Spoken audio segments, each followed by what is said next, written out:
Good morning all of you. आज हम class 11 के लिए फिजिक्स में कुछ बेसिक कंसेप्ट लेके आए। सबसे पहले मैं आपको बताना चाहूँगा what is the physics. Physics को हम बोलते हैं भौतिक विज्ञान।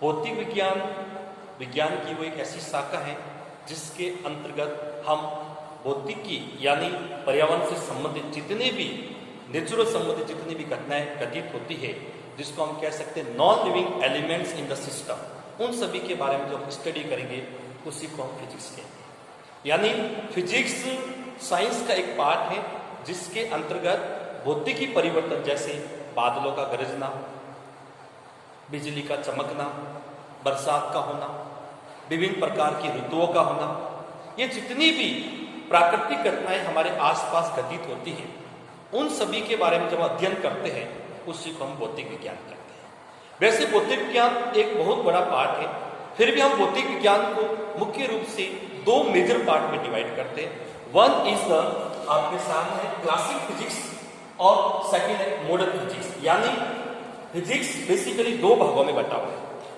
एक तो चीर समझ भौतिकी और एक आधुनिक भौतिकी।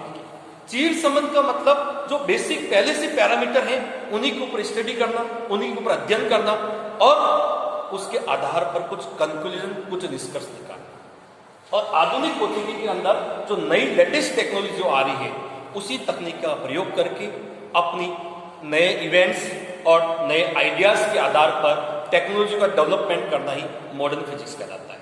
इनको भी हम क्लासिफाइड करेंगे, वो तो बहुत से हैं। चीर समझ यानी क्लासिक फिजिक्स बहुत से सेक्शन में, जैसे द मैकेनिक्स यांत्रिकी है, उष्मागतिकी है, स्टैटिक्स है, डिफरेंट टाइप के पैरामीटर्स हैं जो हम डे बाय डे के अंदर स्टडी करेंगे, हम पता चले। लेकिन फिर भी मुख्य रूप से इसके दो भाग है, यांत्रिकी और उष्मागतिकी। अब ये यांत्रिकी क्या है, उष्मागतिकी क्या है, हम डे बाय डे जब चैप्टर आगे डिस्कस करेंगे तो उसके अंदर हम इस मैकेनिक्स और थर्मोडायनेमिक्स के अंदर भी हम स्टडी करेंगे। ठीक, आधुनिक जो भौतिकी है उसके अंदर हम नाभिकीय भौतिकी और परमाणु भौतिकी यानी न्यूक्लियर फिजिक्स और एटॉमिक फिजिक्स के बारे में जानकारी देंगे, उसकी पूरी स्टडी देंगे। और इसके भी कई पार्ट हैं, जैसे प्लाज्मा फिजिक्स भी आज के समय में आधुनिक भौतिकी के साथ जुड़ चुका है। तो फिलहाल हम जो आज बेसिक क्लास में जो बात करना चाह रहे हैं वो केवल ये बताना चाह रहे हैं व्हाट इज द फिजिक्स, यानी फिजिक्स क्या है और उसका क्लासिफाइड क्या है। तो बेसिकली फिजिक्स के दो क्लासिफाइड है, one is the classic physics and second is the modern physics. इस क्लासिक फिजिक्स के अंदर